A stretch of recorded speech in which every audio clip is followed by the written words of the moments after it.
Apóstolos, capítulo de número 2. Glórias a Deus. Atos dos Apóstolos, capítulo de número 2. Eu vou ler 3 versículos com os irmãos. Versículo de número 42. Queria que os irmãos ficassem atentos, a esse momento da ministração da palavra. Não se movessem, não andassem, se esforçassem para ficar ouvindo a palavra do Senhor nesse momento. Porque Deus, Espírito Santo, quer falar conosco. Diz assim um texto sagrado, versículo de número 42. E perseveravam na doutrina dos apóstolos, na comunhão, no partir do pão e nas orações. E em toda a alma havia temor. E muitas maravilhas e sinais se faziam pelos apóstolos. Versículo de número 47. Louvando a Deus e caindo na graça de todo o povo. E todos os dias acrescentava o Senhor à igreja aqueles que haviam de se salvar. Até aqui, irmãos, podem tomar os seus assentos. Querido Deus, nós te engrandecemos pela tua palavra que foi lida neste momento. Fala conosco, nos instrui, nos ensina, nos capacita, Senhor, a ministrar a tua palavra ao Espírito Santo. E que os nossos irmãos, cada um de nós, sejamos renovados por essa palavra bendita e maravilhosa. Glórias a Deus seja dada ao Senhor. Queridos irmãos, eu quero falar convosco nessa noite a respeito desse texto que o Senhor colocou no meu coração. Texto muito conhecido de todos nós, mas que é o modelo de uma igreja que experimentava e contemplava muitas coisas extraordinárias da parte de Deus. Às vezes nós já ouvimos muitas opiniões e muitas afirmações erradas diante da igreja de Atos dos Apóstolos, onde alguns precipitadamente, erradamente, dizem que era uma outra dispensação, por isso que lá acontecia milagres extraordinários, era um outro tempo, por isso que lá acontecia sinais e maravilhas, coisas espetaculares. É um momento de ascensão da igreja? Não. Nosso Deus não mudou, Ele continua sendo o mesmo. O autor aos Hebreus vai nos dizer que Ele permanece sendo o mesmo, ontem, hoje e assim será eternamente. Eu e você mudamos, eu e você dependemos de circunstâncias, mas Deus, Ele continua sendo o mesmo Deus, com todo poder, com toda autoridade, com todo domínio, com toda a sua supremacia, com todo o seu domínio, com toda a sua onisciência, com toda a sua onipotência. Lucas, ele foi um grande companheiro de Paulo. Lucas, o escritor aqui de Atos dos Apóstolos, Atos dos Apóstolos é conhecido pelos estudiosos, pelos teólogos, como os Atos do Espírito Santo, podemos assim dizer, porque aqui Lucas narra de uma forma muito específica, Lucas narra de uma forma muito bonita, a ação do Espírito Santo no meio da igreja, a ação espetacular do Espírito Santo, usando aqueles primeiros apóstolos, primeiros discípulos, usando aqueles irmãos da igreja que surgia, após a morte, após a ressurreição de Cristo. Lucas também, ele foi o autor do terceiro evangelho, o evangelho de Jesus Cristo, segundo escreveu Lucas. E nós observamos que, tanto em Lucas como nos outros evangelhos, os evangelhos mostram Jesus sempre exaltando, o Pai, em todo tempo. Em Atos dos Apóstolos, nós vemos aqui o Espírito Santo, sendo aqui uma influência espetacular, né? Como resultado daquilo que Jesus próprio prometeu e disse, né? Que eles seriam revestidos, que viria sobre eles um novo ânimo, uma nova força, que viria sobre eles alguém que iria estar os auxiliando, viria alguém que estaria junto com eles em todos os momentos, em todas as situações. Quando Jesus ele ressuscitou, nós sabemos que ele ficou 40 dias ainda na face da terra, e ele deixou uma afirmação e um recado para os seus apóstolos, para os seus discípulos: ficar em Jerusalém até que do alto sejais revestidos de poder. Fiquem lá, façam a coisa certa. Vocês não podem tomar uma outra atitude. Esperem serem revestidos do alto com o poder do Espírito Santo. E nós vemos em Atos dos Apóstolos, né, antes desse texto lido, que esse foi um resultado, né, de toda uma ação do Espírito Santo que começou a agir no meio daqueles irmãos que estavam ali naquele cenáculo, né, aproximadamente 120 pessoas, onde nós observamos lá Lucas dizendo, né, estavam todos reunidos quando de repente veio um vento impetuoso e encheu a casa, né, e foram vistas sobre eles línguas repartidas, línguas como de fogo, né, verdadeiramente, de uma forma literal, né, foram vistas sobre a cabeça deles, né, línguas como de fogo sobre a cabeça deles, e todos eles começaram a falar em outras línguas, né, em línguas de várias nações. Ali naquele dia estavam várias pessoas de várias nacionalidades, e eles começaram a falar línguas de várias nações,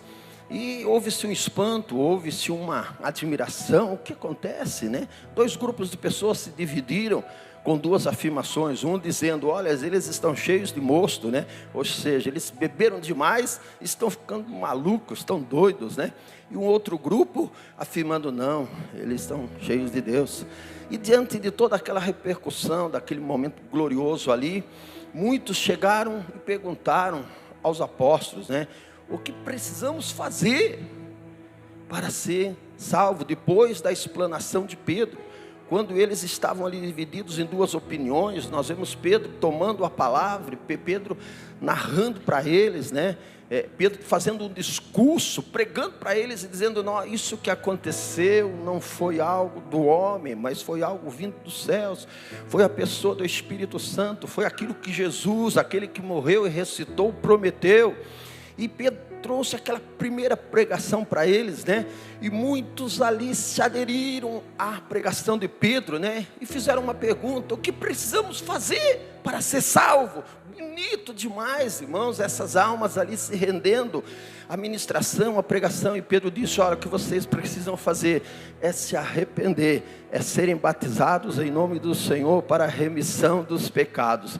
E ali então, muitos verdadeiramente se arrependeram da sua maneira de viver. Muitos ali, irmãos, na primeira pregação, nessa primeira oportunidade, 3.000 almas se converteram ao Senhor, foram batizados. E ali inicia-se uma igreja debaixo de uma visão maravilhosa, de uma visão onde os apóstolos estavam com todo o ânimo, cheios da presença de Deus. E eles, cheios da presença de Deus, sabe o que eles queriam fazer, irmãos? Falar de Jesus, pregar Cristo, pregar o Senhor. Os apóstolos cheios foram capacitados pela pessoa bendita do Espírito Santo, que se faz presente na minha vida, que está presente nesse lugar, se faz presente na tua vida. Os encheu e os capacitou, e eles tinham aquele desejo de falar de Jesus. E os apóstolos cheios do Espírito Santo, irmãos, o que eles mais queriam era pregar o Evangelho. Houve-se uma grande perseguição em Jerusalém naquela época, naqueles dias, irmãos, né? E aqui em capítulo 2, nós observamos aqui no verso de número 42 e 43, né? Que Deus, e chegamos aqui a algumas características desta igreja que estava surgindo, né? E notamos e observamos aqui algo muito belo, algo muito lindo, algo muito maravilhoso, irmãos, que resultou numa ação ainda maior do Espírito Santo. Nós lemos aqui, irmãos, no versículo de número 43, e em toda a alma havia temor, e muitas maravilhas e sinais se faziam pelos apóstolos. Lucas, ele vem aqui dar detalhes maravilhosos, que nós temos que parar, observar e meditar. Muitas maravilhas, muitos sinais maravilhosos aconteceram. Por quê, irmãos? Por quê? Porque no versículo 42, Lucas ele vai dizer o posicionamento, vai dizer um comportamento tão lindo, tão nobre daquela igreja que estava surgindo. Lembra que eu disse no início que esses versículos que nós lemos é um retrato, é um modelo de uma igreja que, em primeiro lugar, não tenho dúvida disso, agrada ao Senhor. E que eu não tenho dúvida disso, que em segundo lugar, tributa louvores ao Senhor por causa da sua atitude. E eu não tenho dúvidas que por causa disso, Deus operava maravilhas no meio delas. É bem verdade que a igreja é feita de homens que erram, é feito de pessoas pecadoras como eu e você. Nós falhamos, nós somos necessitados de todos os dias pedir perdão pelos nossos pecados. Nós somos necessitados de todos os dias nos levantarmos e pedirmos perdão pelas nossas atitudes erradas. A mensagem que soa até hoje, irmãos, foi aquela que Pedro disse no versículo 38, né? Vocês, que temos que fazer? Vocês precisam se arrepender, vocês precisam se voltar a Deus, vocês precisam ser batizados para a remissão dos vossos pecados.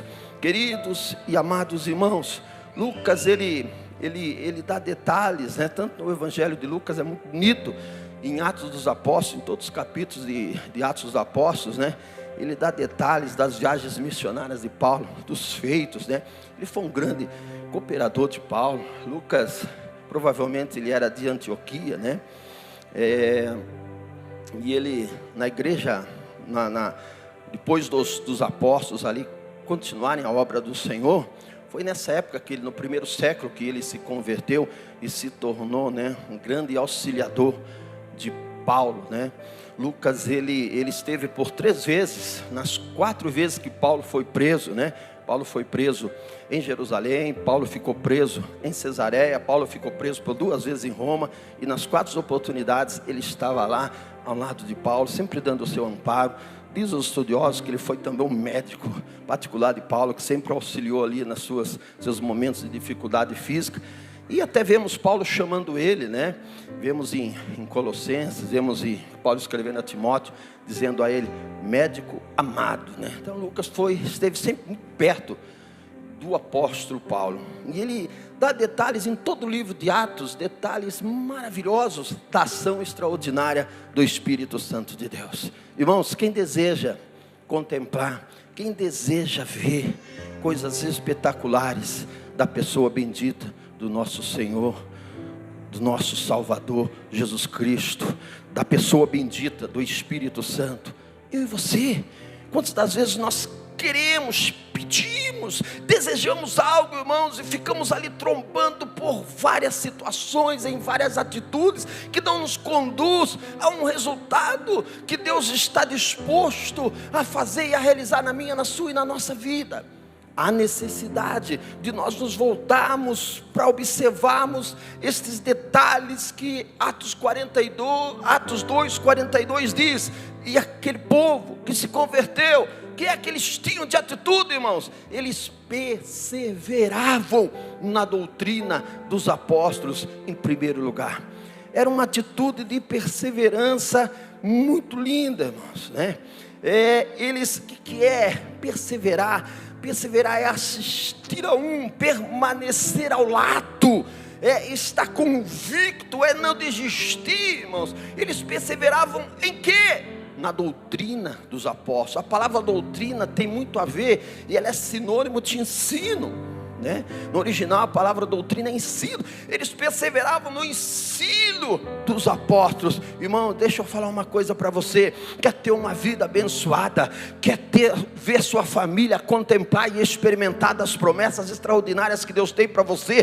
Deus não mudou, ainda Ele tem coisas maravilhosas para fazer na sua vida. Deus, Ele continua sendo o mesmo Deus que atuou de uma forma espetacular na igreja que se iniciou ali em Jerusalém, a igreja que contemplou maravilhas e coisas extraordinárias que nós lemos aqui, irmãos. Este é o mesmo Deus que fez prodígios e maravilhas lá no meio do povo. É o Deus que você louva, é o Deus que você adora, é o Deus que você serve. Ele não mudou, irmãos. O que acontece é que eu e você, muitas das vezes, nós não temos atitude em conformidade com aquilo que faz a diferença nas nossas vidas. Aquela igreja, aquele povo que entendeu a pregação de Pedro, que se converteu ao evangelho, que ouviu a palavra de Pedro, que vocês precisam se arrepender para a remissão dos vossos pecados. Eles se arrependeram verdadeiramente e começaram a perseverar na doutrina dos apóstolos.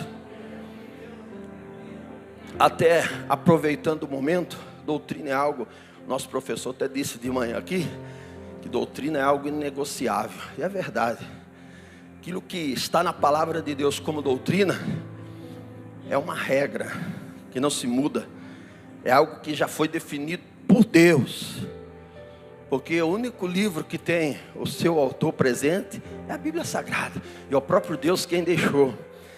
Toda doutrina na palavra de Deus não se negocia, não se muda, não se acrescenta, não se tira. Jesus, Ele é Senhor, Ele morreu por mim e por você, Ele nos justificou, Ele nos perdoou por causa do derramamento do sangue. Ele foi o Cordeiro que tirou o pecado da minha, da sua e da nossa vida. Estamos firmados nessa doutrina, fomos regenerados, fomos justificados, e hoje nós somos salvos em Cristo Jesus. Amém, irmãos? Pela fé única e exclusiva nele. Mas nós não podemos deixar de perseverar na doutrina, na palavra de Deus, nas escrituras sagradas. Irmãos, todas as vezes que nós agimos em conformidade com esta palavra, nós contemplamos, nós somos abençoados, nós vivenciamos prodígios, maravilhas, a glória de Deus, o poder de Deus na nossa vida. A igreja precisa entender que quando ela está debaixo da palavra de Deus, não tem como as coisas não darem certo, não tem como as coisas não se tornarem em bênção, em vitória, não tem como eles não serem vencedores, irmãos. Pastor, mas o evangelho fala que vivenciaríamos dificuldades. Sim, é verdade, mas também a Bíblia fala que nós vamos vencer, se nós tivermos bom ânimo, se nós perseverarmos, se nós ficarmos firmes. Naquela época, irmãos, quero dizer para você, houve uma perseguição muito grande em cima dos apóstolos. As autoridades começaram a perseguir a igreja de uma forma muito notável, de uma forma muito veemente, muito firme, de uma forma muito forte. E muitos que estavam se rendendo ao evangelho de Cristo eram pressionados. Vocês pensam que era essa facilidade de hoje? Vocês pensam que você vindo para a igreja hoje, ninguém te impediu, ninguém falou onde você vai, você não pode ir lá, você não pode falar de Jesus, você não pode adorar Jesus. Nós saímos dos nossos lares, viemos aqui, debaixo de uma tranquilidade, de uma segurança. Naquele momento estava havendo uma perseguição enorme no meio da igreja. Os apóstolos, nós enxergamos que em Atos dos Apóstolos, que o primeiro mártir ali foi morto, por causa de quê? De falar de Jesus. Estevão, vemos depois outros ali enfrentando a morte por causa do evangelho.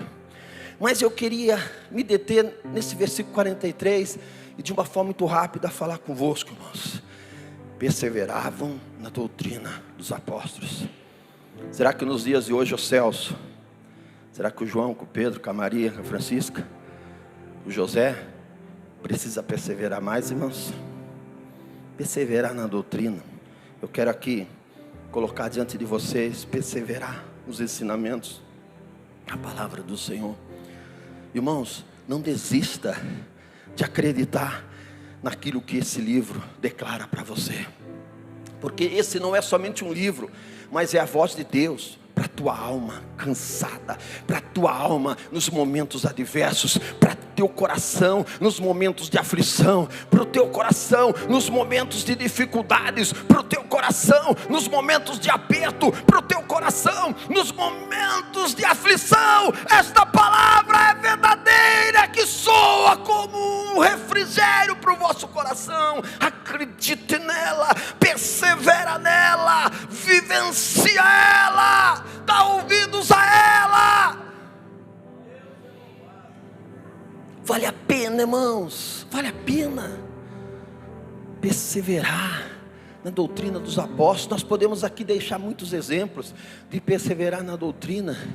Doutrina é aquilo que Deus estipulou, que Deus deixou como regra, aquilo que não podemos sair fora desse entendimento e dessa cláusula, desta orientação bíblica. Persevera em ser um bom homem, uma boa mulher. Persevera em ser um bom cristão. Persevera em se esforçar para ser exemplo. Não aqui na igreja, mas lá fora. Aqui na igreja é fácil, no dia a dia, no seu trabalho. Persevera para ser um bom esposo, uma boa esposa. Persevera para ser um bom filho, honrando pai e mãe. Persevera para ser um bom trabalhador lá onde você trabalha, honesto. Persevera para ser um bom patrão onde você executa a função de administrador. Persevere, seja honesto naquele que presta serviço para outro. Usa de honestidade, usa de sinceridade. Persevera para ter atitudes nobres, como esse livro nos orienta. Porque vale a pena, irmãos. Vale a pena, queridos. Quando há uma atitude em decorrência a colocarmos em prática a palavra de Deus, nós contemplamos o milagre, nós contemplamos as coisas espetaculares, nós contemplamos os prodígios. Havia uma coisa no meio daquela igreja que fazia uma diferença enorme. Depois dele dizer, perseveravam na doutrina, perseveravam na comunhão, no partir do pão e nas orações, em cada alma havia o temor de Deus.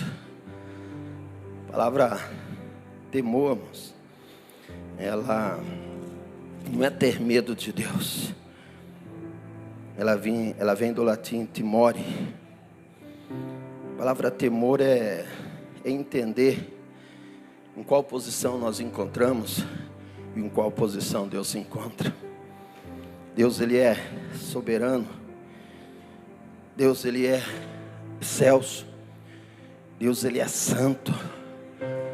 Temer a Deus é entender que aquilo que Deus é, eu preciso, quando eu me apresentar diante dEle, quando eu fazer algo para Ele, eu entender que tudo precisa ser de uma maneira ordeneira, de uma maneira com muita reverência, de uma maneira com muito amor, de uma maneira que eu entenda que tudo aquilo que Deus, Ele reprova, se eu agir dessa maneira, eu vou estar desonrando a Ele, a sua palavra.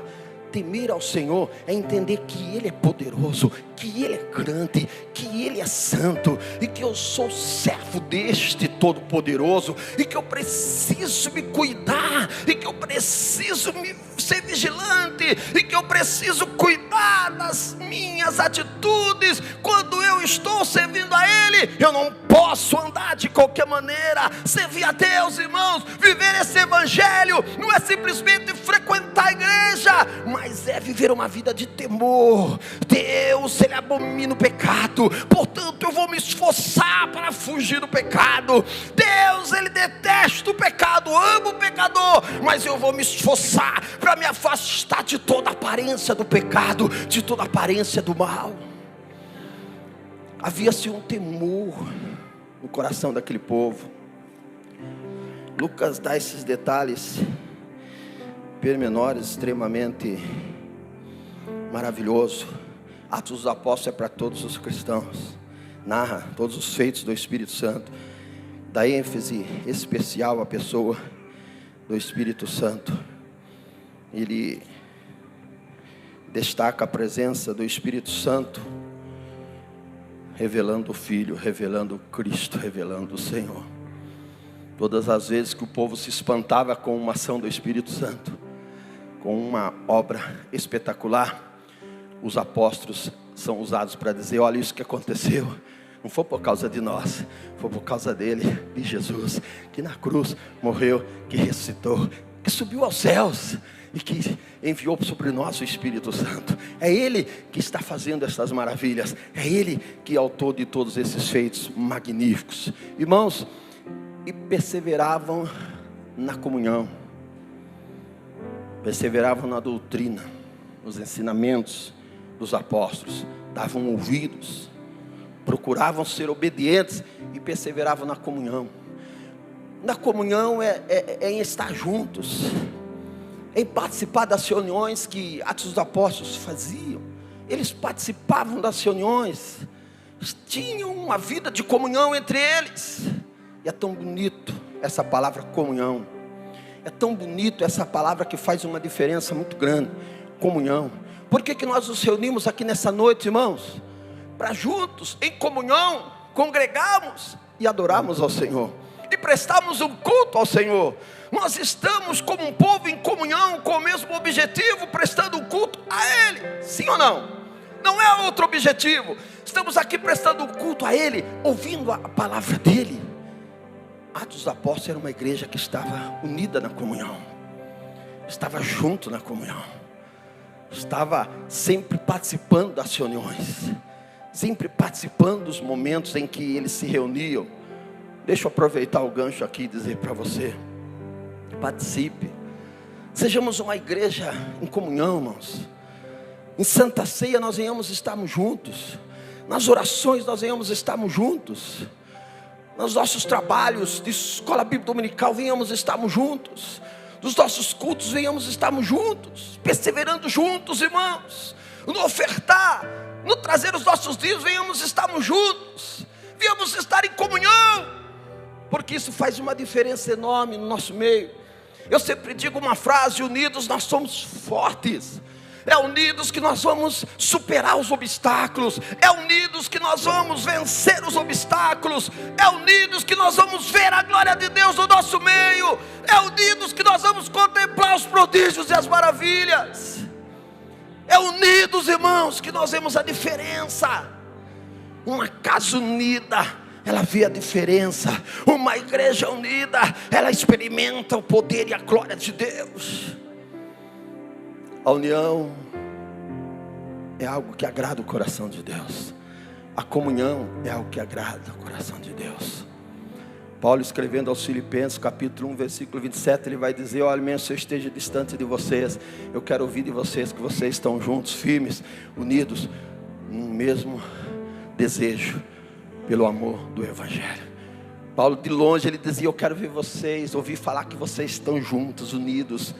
Irmãos, viva uma vida de comunhão com o seu irmão. Seja um abençoador na vida do seu irmão. Seja um abençoador no grupo que você participa na igreja. Seja um abençoador onde você mora, onde, na sua casa, no seu lar, no seu trabalho. Seja alguém que procura viver em comunhão com as pessoas. Deixa as birrinhas, deixa as coisinhas de lado. Deixa as coisinhas do eu de lado. As pequenas coisinhas que vai impedindo de nós vermos a glória, o poder e a bênção de Deus. Vamos deixar dessas questões pormenores, irmãos, e vamos olhar para aquilo que é bonito, para aquilo que é grande, para aquilo que é maravilhoso, para aquilo que é nobre. Estar em comunhão é dizer: estamos aqui, estamos juntos, vamos contar, podem contar comigo, somos um. Estar em comunhão é estar no mesmo propósito, irmãos. Ama a sua igreja, ama o seu irmão, ama o seu pastor, ama os obreiros desta casa. Muitas das vezes, irmãos, nós podemos até ter muitas opiniões. precisa disso, precisa daquilo, precisa daquilo lá, precisa daquilo cá, precisa fazer isso, precisa fazer aquilo, precisa fazer aquilo cá, precisa fazer aquilo lá, precisa virar de ponta cabeça, precisa fazer isso aqui, precisa fazer aquilo lá. O que nós precisamos, irmãos, é isso. E perseveravam na doutrina dos apóstolos, e na comunhão, e no partir do pão, e nas orações. Isso faz uma diferença enorme. Vocês estão entendendo, irmãos? A igreja supera, a igreja vê, a igreja contempla o milagre, as coisas extraordinárias unidas. Irmãos, estamos aqui com o único propósito: Jesus é o Senhor dos senhores, Ele é digno de ser adorado nesse lugar. Nós somos somente instrumentos dEle aqui nesse lugar. Precisamos nos arrepender a cada dia e perseverarmos na sua palavra. Aquilo que a Bíblia diz é aquilo que a Bíblia diz. Perseveravam na comunhão, estavam sempre juntos nas reuniões, nos cultos, nos lares. Eles se reuniam muito nos lares naquele momento. Estava sempre ajudando uns outros. E nessa comunhão aqui implica também eles estarem suprindo as necessidades uns dos outros. Eu disse para os irmãos que a igreja vivenciava uma perseguição muito grande, lembram disso? E nessa perseguição, muitos foram impedidos de trabalhar, muitos foram dispensados do seu trabalho, porque estavam aderindo ao Evangelho. Vocês estão me entendendo, irmãos? Muitos ali começaram a vivenciar momentos de provisão dentro de casa, porque as autoridades, os religiosos estavam ali ofuscando, estavam ali reprimindo, estavam ali perseguindo. E muitos pediam emprego. E sem emprego, o que acontecia, irmãos? Havia necessidades. Havia necessidades do pão. Havia necessidades da mesa. Por isso que Atos vai dizer, e eles tinham tudo em comum, que eles, percebendo que algum irmão estava vivenciando um momento delicado de necessidade, eles se reuniam, vendiam as suas propriedades. Aqueles que tinham 2, 3, 4, 5, 6, 7, 10, que tinha muito, vendiam um pouco e ajudavam o outro a ser suprido, irmãos, que coisa linda!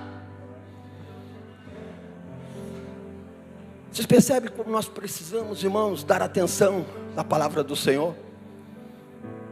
É por isso. A opressão, a perseguição fizeram muitos a serem empobrecidos. Óbvio que havia pessoas com necessidades também. Mas a perseguição levou a muitos a perder os seus empregos. Mas a igreja, quando elas estavam perseverando, missionárias, elas olhavam e falavam: ó, a irmã Maria está precisando de ajuda, o irmão João está precisando de ajuda, ô Roseli, ô Célia, vamos lá ajudar eles, vamos lá fazer alguma coisa por ele, vamos lá fazer alguma coisa por ela, vamos lá fazer alguma coisa por ele. Marcos, a igreja era uma igreja unida. Que lindo isso, irmãos. Hoje nós somos muito individualistas. Lutamos por nossas causas e esquecemos da causa do irmão, da irmã. Esquecemos do João, do Pedro, da Maria, que às vezes está vivenciando um momento delicado. O Evangelho é isso, irmãos. Versículo 43 que nós lemos lá, lembra? E muitas maravilhas e prodígios eram feitos no meio deles. Por quê? Porque Deus gostava daquele povo, pastor. Porque era uma outra dispensação, pastor. Não, irmãos. Porque havia uma característica de igreja séria, responsável, cheia de amor, cheia de atitudes nobres. Sabe, irmãos, nós precisamos melhorar no quesito comportamento como igreja. Sabe, irmãos, não é o barulho ou não é o silêncio que faz nós contemplar o milagre. Eu sou um pastor pentecostal, eu gosto da glória, da aleluia, eu gosto das línguas, eu gosto. Mas não é isso que faz o que faz a diferença, é a nossa característica de vida. Sabe, irmãos, eles olhavam os irmãozinhos, as irmãs precisando. Fernando, Eduardo, eles falavam assim: eu não vou ficar de mãos atadas, eu vou lá ajudar eles. Eu tenho 4 propriedades, por que eu vou ficar sozinho com as 4? Eu vou vender uma e eu vou ajudá-los. Eu vou vender uma e eu vou repartir com eles. Eu vou vender uma e eu vou dividir com eles. Isso é nobre demais, irmãos. Se a gente parar só nisso para entender por que é que a igreja contemplava coisas espetaculares. Perseveravam no partir do pão. O partir do pão aqui, irmãos, nós vemos que Deus, Cristo, Ele fez a última ceia. E a palavra de Deus vai dizer que na última ceia Jesus nos deixa ali uma ordem para nós estarmos observando e colocando em prática de tempo em tempo. Nós costumamos nos dias atuais participar da ceia uma vez por mês. Esse partir do pão aqui também é participarem junto da ceia. Eles partiam o pão, relembrando a obra extraordinária de Cristo por eles. Eles, em Mateus 26, versículo 26 ao 29, mostra o último jantar de discípulos com Jesus. E Jesus ali corta o pão, dá graça ao Senhor, corta o pão, entrega a eles. Comei, todos vós. Pega o cálice, dá a eles, beber, todos vós. Representando ali a obra da cruz. E eles sendo ensinados pelos apóstolos, por Pedro, por João, pelos discípulos, acerca deste último jantar, acerca dessa ordenança. Paulo vem lá em 1 Coríntios 11 reforçar isso e deixar isso como também uma doutrina que não se pode mudar até que Jesus volte. Eles sempre estavam ali juntos, perseverando no partir do pão. Quando era Santa Ceia entre eles, eles se esforçavam para estar juntos. Eu preciso estar com meu irmão no partir do pão. Eu preciso estar celebrando a Santa Ceia do Senhor. Eu preciso estar valorizando. Eu preciso estar relembrando daquilo que Jesus fez por nós. Eu preciso estar valorizando a obra da cruz. Eles não se esqueciam do feito de Cristo na cruz. Nós, igreja, irmãos, muitas das vezes não damos a importância devida à ceia. Ceia é um dia que nós não podemos deixar de estar presente, a não ser por causa de trabalho, doença ou causas maiores. Mas ceia é um dia em que nós devemos nos esforçar para estar juntos. Isso é Bíblia, irmãos, isso é a palavra de Deus. Ceia é um momento em que nós precisamos estarmos reunidos juntos, perseverando no partir do pão, e juntos celebrando o ato maravilhoso, e juntos nos alegrando para glorificar o Senhor, e juntos nos alegrando para render glórias ao Senhor. Que bonito, irmãos, a igreja ali em Jerusalém que estava surgindo, muitos ali se convertendo, mas eles partiam o pão juntos. Isso não quer dizer que eles não comiam juntos também, comiam também, mas literalmente esse pão aqui, irmãos, também eles estarem participando da ceia, que é um momento glorioso da igreja. Quando nós nos reunimos na ceia aqui, que é um evento extraordinário, que é uma cerimônia religiosa da igreja extraordinária, irmãos, é um momento em que nós estamos relembrando aquilo que Jesus fez por nós. Porque tudo que aconteceu na sua vida foi por causa daquilo que Jesus fez. O que vai te levar para o céu, o que vai te fazer você ouvir a trombeta, é aquilo que Jesus fez por você, a sua fé na cruz, no Senhor que venceu na cruz e pagou o teu, o meu, o nosso pecado, nossa dívida. E perseveravam nas orações. Sabe, irmãos, às vezes precisamos perseverar. Lembra que eu disse, perseverar quer dizer estar junto, assistir a um junto, assistir a essa palavra, permanecer firme nela. Perseverar é estar junto, mesmo propósito. Aquela igreja, quando era convocada para orar, eles falavam assim: olha, eu posso estar orando por essa causa. E uns falavam assim: olha, eu não posso porque eu não tenho tempo, porque eu não posso ir, porque eu tenho afazeres, porque eu tenho outros compromissos. Não. Quando eles tinham uma causa, eles se juntavam. Lembra o que diz É Atos 11 ou Atos 12 que Pedro estava preso? 11. A Bíblia diz: e Pedro estava na prisão, e a igreja fazia contínua oração por ele a Deus. Sabe o que eu entendo aqui, Jairo? Pedro na prisão, mas a igreja juntos estava reunidas, todos eles joelhados, todos eles talvez de pé, não importa, ou assentados, mas estavam com o mesmo propósito: orar, interceder, clamar pela vida de Pedro. E o que aconteceu por causa da atitude mútua deles, irmãos? Pedro foi liberto dos cárceres com mão poderosa de Deus, com uma ação poderosa do Espírito Santo de Deus. E de repente aquele Pedro que estava preso começou a bater na porta, e alguém abriu, e de repente era Pedro.